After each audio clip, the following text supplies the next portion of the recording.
Welcome to Not So Starving Artists. I'm your host, Vina, and today we have the amazing Shaq Lawrence. What's up? I mean, it's whatever though. So Shaq is a professional dancer and a choreographer and the director of IKIGAI Collective. That team, yeah.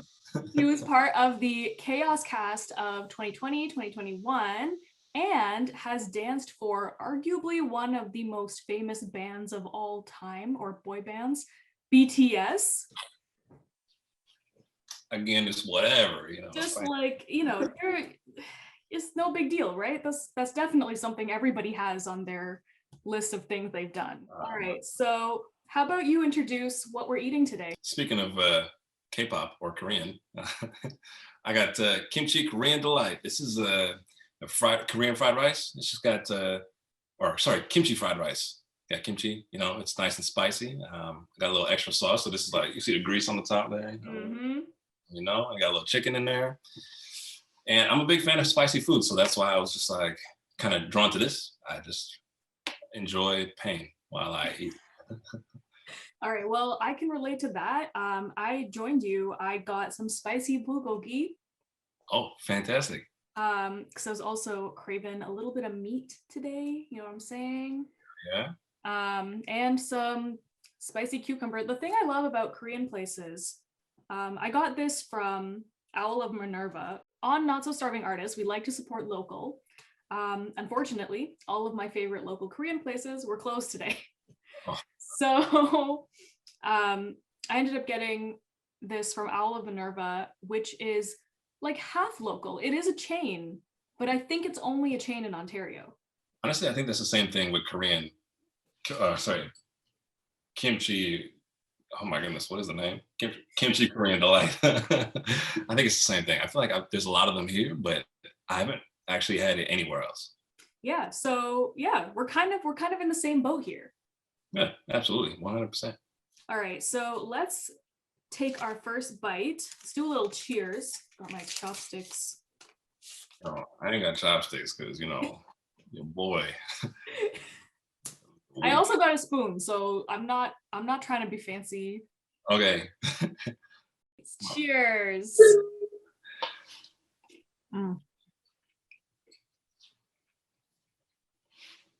I'm always down for Korean food. Hell yeah. I'll let you know right now. This is probably the wrong platform for me to be on because I am notorious for eating aloud. So if there's any, fans of ASMR, you just hit the jackpot. Let's start at the beginning. How did you get started dancing in the first place? Because there's got to be some kind of journey between starting out and dancing for BTS. Well, I have a twin sister. Her name is Chanel. She had a group called No Silence, and like, just being a kid, you're fascinated with things like dance. You know what I mean? And so I would watch them practice. I'd watch them perform, be blown away, and like, it was like dance was one of my favorite things to watch. But I didn't even get into it until I got into high school. High school came around, and then I heard that the school that didn't have a dance team prior was suddenly starting one. So I was like, here auditions are in like 3 weeks. Okay, well, let's go like use my resources here. I didn't want to ask my sister for help because I'm like, oh, lame. Or she's gonna be a freaking jerk about it. So I decided to go to YouTube, look up how to do the robot because I love the robot. You know what I mean? Copied as much as I could at the audition, and then that's how I ended up on the team. I don't know if you wanted like all the way up to BTS because we ain't got. I mean, I'm sure that's a long journey, but it's pretty short. I just graduated. That's actually pretty interesting because usually people start dancing like very young, right? Like they start when they're like 3 years old or something in studios. So you could almost say like you got into it for the dance world a little late in high school. Late, definitely later, because I started, and it wasn't even right when I got into high school. I started when I was 16. So I'm 27 now. In case anybody was asking. Um, so yeah, definitely like I'm so used to hearing people's stories being like, oh, I started when I was 2, started when I was like 6 months old, you know. So I'm well aware that I kind of had some ground to cover. You know what I mean? What kind of styles did you gravitate towards to in the beginning that like really spoke to you? When I first started, honestly, it was like a 100% popping. Like I was just in love with putting on sunglasses and pretending to be a robot. You know what I mean? All throughout high school, that's all I was doing. After I graduated high school, I met some people. I met a guy, his name's Angelo, Angelo Lamson. He was part of a group called Good Funk Gang, and they were all about funk styles, right? So it would either be popping or locking. And at that point, I'd never seen locking before until he showed it to me. And then that was like, I was like, I gotta learn what this is. I gotta learn how to do it. And he just kind of like mentored me a lot when it came to it. And then it's one of those things where it's like, you know, you pick up, it's almost like I'd say learning a new language. You get a new language, and then all of a sudden you're like, well, I wonder what other languages I can learn. You know what I mean? And so from then on, after learning locking, I was like, let me try my hand at breaking, see what happens. You know what I mean? So I started, started b-boying, and that took off a little bit. Um, and then I started picking up things like house, and all throughout this time, like while I'm picking up these styles when it came to freestyle, I was on teams. So like I had my high school team at the time, and they were doing choreography, but I wasn't making choreo unless it was like, Shaq, we need a tutting section, you know what I mean? Or when I then joined Boss later on, it was like, oh, we need a locking section, we need a breaking section, we need, X, Y, and Z. So that was kind of like my niche at the time, was just focusing on those different like foundational styles, you know what I mean? And that's kind of what now I gravitate towards when I freestyle. So like if you ever tell me to freestyle, the first thing I start doing is locking. You know what I mean? I mean, it makes sense because that's your foundation, right? 100%, yeah. But it has almost, I don't want to say it has nothing to do with my choreography. Popping definitely has the most influence on the way I choreograph today. You know what I mean? But locking and house and breaking, like they're just fun for me to do. You know what I mean? If you could spend the next like year or 2 years learning a completely new style, something that you haven't touched at all, what would it be? Probably light feet, honestly. Definitely light feet. I think honestly, my style just when it comes to choreography has evolved so much, and what I'm trying to do when I'm dancing is like I should say, I guess the intention when I'm dancing has evolved to a point where I just want to feel good. I just want to, you know, let loose basically, right? So what I'm seeing and like watching videos of people doing live feet, like it just looks like so much fun. I just try to like pull bits and pieces right now, just so I can kind of like dip my toes in that water. But if I could like really just like hone in for like a year or 2 years on one style, it would definitely be light feet right That's sick. That's sick. Let's have a little bit more because I feel like I'm talking or asking you too many questions in a row. now. No, that's all good. How's I'm your all rice? nice and hot, so it's making me even sweatier. It's But okay. You got like a nice glow on camera, you know? okay, it's like It looks like someone just like put some highlighter on you, like you're ready to go down a runway. It's all good. I was gonna say,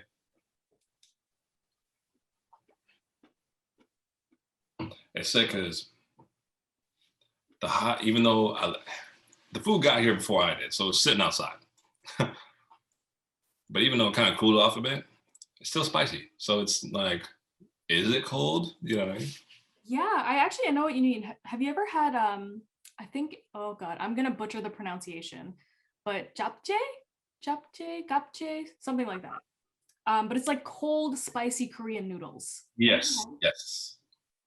That's like one of the most interesting experiences I've had because it's like it's cold.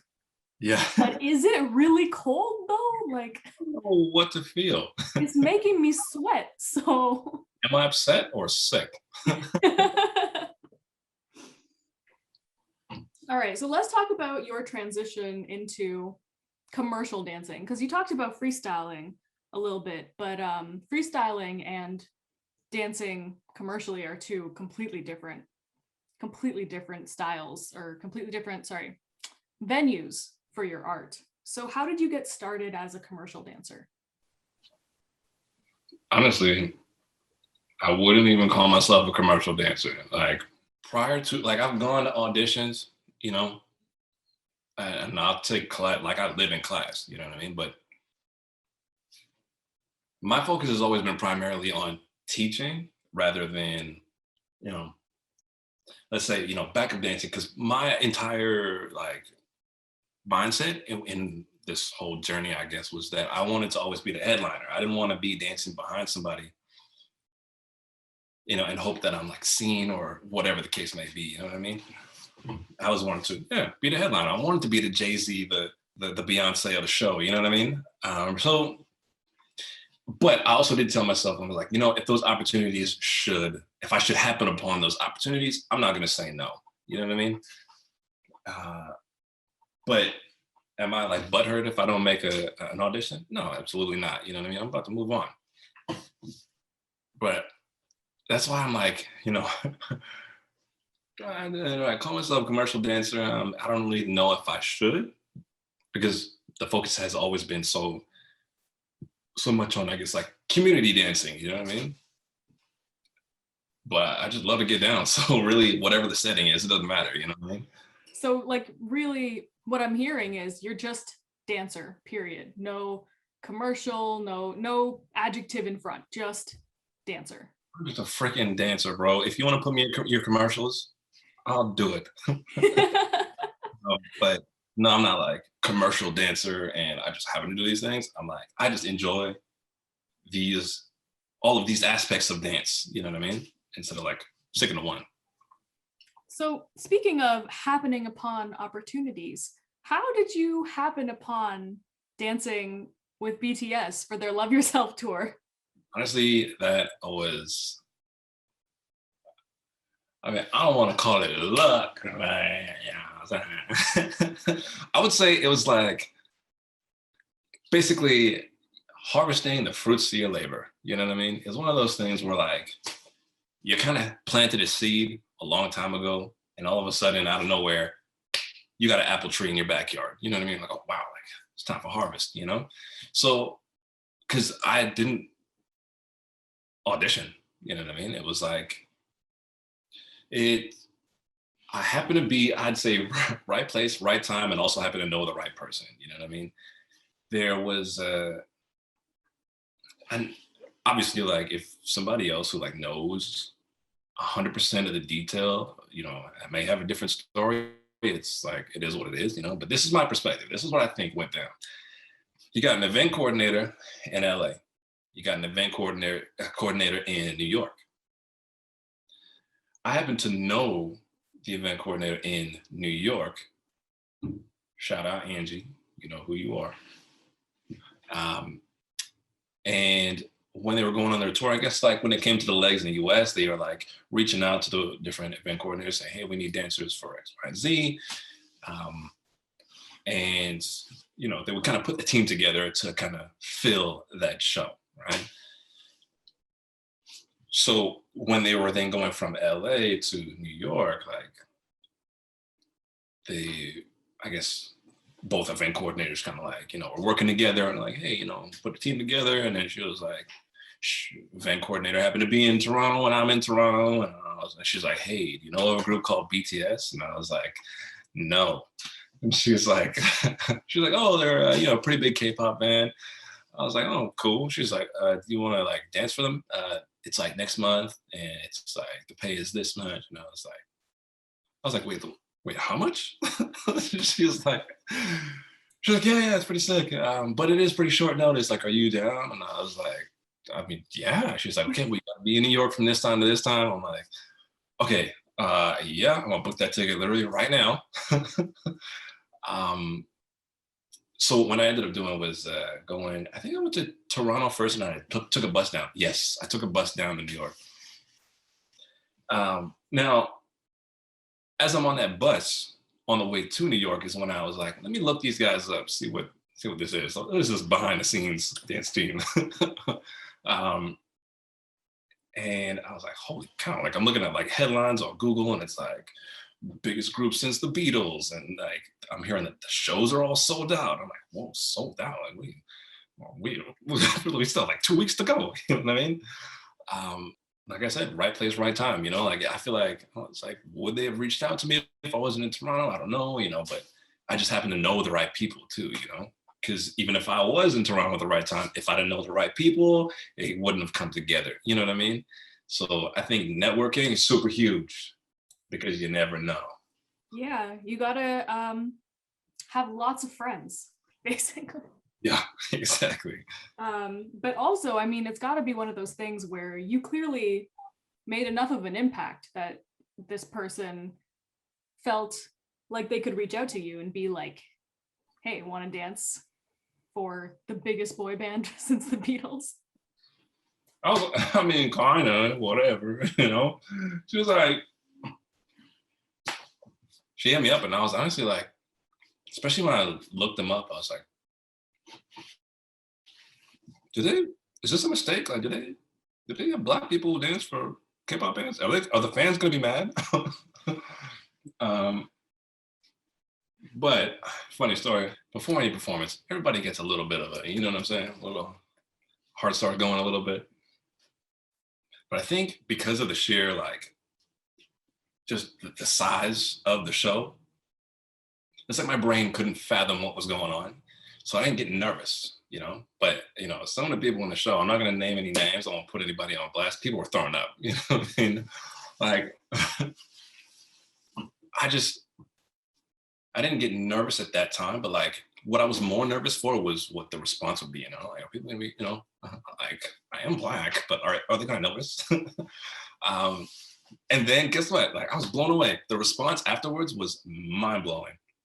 Went on Twitter, all these people it's just like, oh, I've never seen a Black guy dance for Korean pop band or whatever, this and that. Everybody's going off, and I'm getting so much like love and support from like their fans. And I'm like, as I'm dancing too, I'm also looking down and I'm looking in the audience, and the band is like freaking 10 miles that way, but like their cameras are on me. I'm like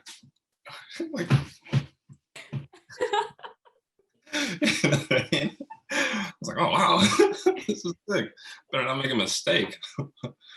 So were you the only Black guy that was there? Because I think they also had, oh god, I'm gonna forget his name. But he's like a kid dancer from LA, Big Will, I think. Big Will. I don't know when that was. I don't know. I think he probably did.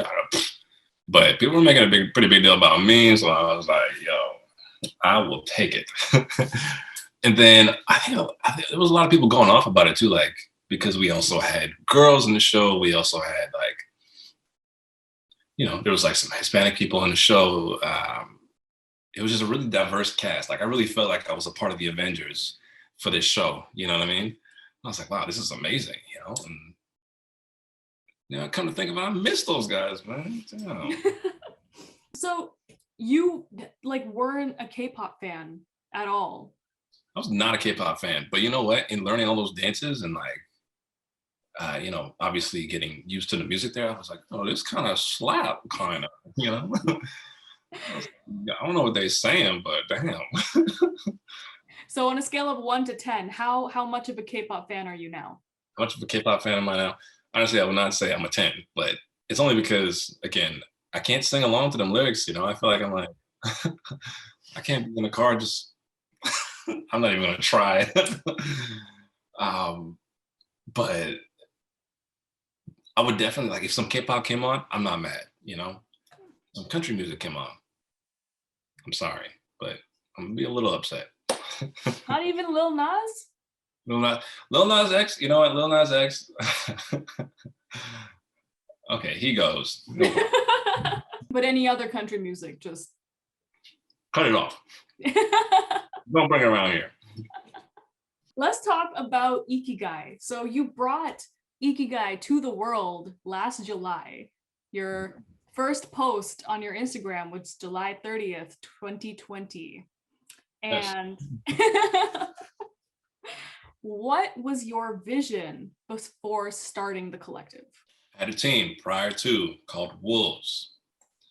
Wolves was a team that I started in 2016, but I wasn't really like, and initially I was just like, oh, I just wanted to control the environment in which we were training in and be the intention that I wanted was different from what the intention was when it came to Boss, right? So that's why I decided to, venture out, start my own team. And in that process, you learn a lot. Like, so I just, decided, oh, also since lockdown, I did a few of those programs, like people would start a program and, kind of like, for example, the Gen series, I think that Dom does. And you know, shoot, I'm losing all the names now, but you know what I'm talking about, right? All via Zoom. I'd done one with Sora Yang called The Artful Balance of Business and Dance. And honestly, if you ever get a chance to take it, and if you haven't taken it before, it is phenomenal. Every question I've ever had about dance was answered. So I am a new man. But you also get to do office hours with Sora, right? So I did one with Sora and I asked her some advice and, just like where I'm at, and she like part of her advice to me was that I should use my team as a platform as a way to sort of ground myself, right? So like if I'm like applying to a studio and I'm like, hey, like I want to, teach at your studio, or I'm trying to apply to a camp or something, they have something to reference, you know what I mean? When they like want to go, like say for example, promote you. For example, Sora Yang and GRV, right? Like you're like, oh yeah, this is Sora Yang from GRV. This is Adrian from Brotherhood, you know what I mean? Whereas instead of it just being, this is Shaqueel Lawrence and that's it, So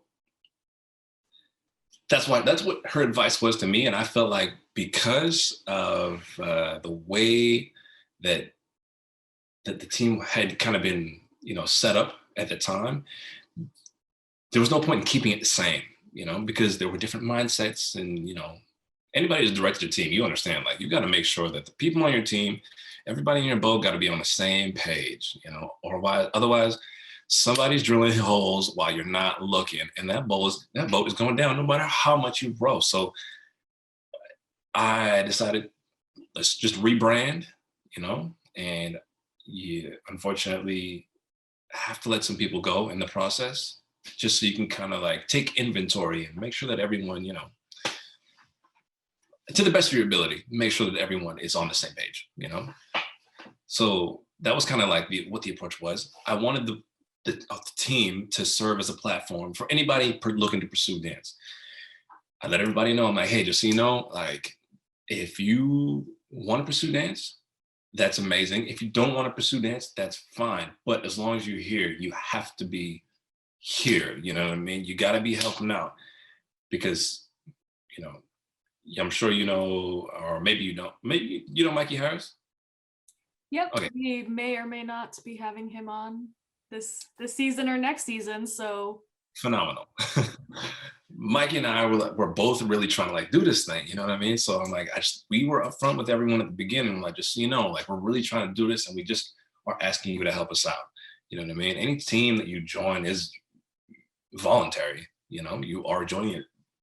No one's forcing you. So I'm appreciative of it, but I also gotta, set some boundaries, like let you know if you're gonna be here, you gotta be here, So yeah, that's essentially what the goal was for Ikigai, especially in the beginning. But then you have your set goal here. I'm talking a lot. Holy cow. Okay. So you got your main goal, and then you have like kind of sub, goals out of that. You know what I mean? So you're like, okay, like this is the main thing, but like, hey, we could also tackle this and this and this. You know what I mean? Shaq, you're answering all my questions before I get a chance to ask them. No, good. My bad. No. It's all good. Let's talk about some of those side goals. Where do you see like the immediate short term? Where do you see Ikigai kind of going? What do you want to achieve, or what do you want to start with it? We have a small community in Winnipeg, you know what I mean? And sometimes, and because we don't really have much of an infrastructure for an industry here, a lot of the times you kind of see the same pattern kind of repeat itself. You see dancers like come up through the game, you know, they train. I think somebody, I can't remember who it was, told me that Winnipeg is like a breeder city. You know, you just breed like beasts and then they move away. It's either they move away or they give up dancing because they're like, oh, there's no point, like there's no money to be made and I don't want to move away. Or so they stop dancing. So when then the pandemic hit, it was like what was already seemingly a, I don't want to call it dying. I don't want to say the scene was dying because obviously, like, you know, there are like pockets of like, what's it called? Productivity, you know, within the scene. But when the pandemic hit, it really like kind of like hit the community pretty hard, you know? So I wanted a way to kind of I wanted to, in using the team again as I guess a platform, kind of like bridge the gap between the different teams that were like already kind of getting more and more distant. You know what I mean? So whether that was collaboration on different videos, you know, so we would feature a lot of the times different dancers from other teams in our videos. That was the plan anyways. But then we would also do things like a collaborative practice. You know what I mean? We have a practice, we're both in the studio, we share with each other, and it's a grand old time. We had talked about doing things like, you know, like collaborative like performances if the occasion ever came up, but obviously Corona had other plans. So I don't know when that'll happen, but that is an example of like some of the stuff that we're trying to do, you know, and I think it would be cool too. Another goal, a subgenre, side quest, if you will, was to have, I guess this actually kind of ties into the whole like platform thing, right? But like being able to like work with different brands and oh my goodness, I am a commercial dancer. I'm trying to, you know, like if people want to like, hey, you know, I want your team to like be in my commercial, you know, I want you guys like drive like 6 BMWs, you know, or something, I don't know. And then like dance all the front, that'd be cool. That would be something I'm open to. If I could like get them paid opportunities, that would be amazing, you know? So there's like, I guess another side goal for the team there, you know? So what I'm hearing is that everybody watching this and everybody who may potentially be involved in R2D in the future needs to go follow Ikigai right now so you guys can have that platform. I mean, I ain't saying nothing, but I'm saying something, you know what I'm saying? You don't have to say anything because I'm gonna just say it for you. Go follow Ikigai. Go help make this happen in Winnipeg, Manitoba. Let's get it cracking, baby. You know, dancers gotta support each other. Community gotta support community. And teamwork makes the dream work. Okay. Does. Hey. All right, so we are running out of time, but I want to get this quick game in before we end our interview today. Absolutely. Now, I know you said you weren't a huge fan of K-pop before, but I think you might find this game a little interesting. Okay. So we are going to build a K-pop supergroup with the members of Ikigai. Each K-pop group usually has their like, you know, they have their leader, they have their visual, you know, person who's real nice to look at. They have their lead singer, they have their lead dancer. So I want you to tell me, out of Ikigai, who would be what? How would you build your K-pop supergroup? Okay, actually, you know what? I'm gonna need your help. Can you like give me a category? I'll give you a name. All right, let's do that. Because like when we were doing the show for BTS, like people were passing out in the audience, and I know like if I say the wrong thing, I'm not trying to get fired. Okay, no. Well, I got you back. Don't worry. Okay. So let's start with the leader. I feel like this is obvious, but we got to start at the top. Who's the leader? You know, can you have two? You can have two. You can have co-leaders. Okay. My co-leader, Mikey Harris, because you know he's the co-director of the team. You know, we're working on it together. So I would say definitely we be the two heads of this dragon. All right. So we got our leaders. Let's go into the visuals. So who on your team would you have as like the face of your promotions?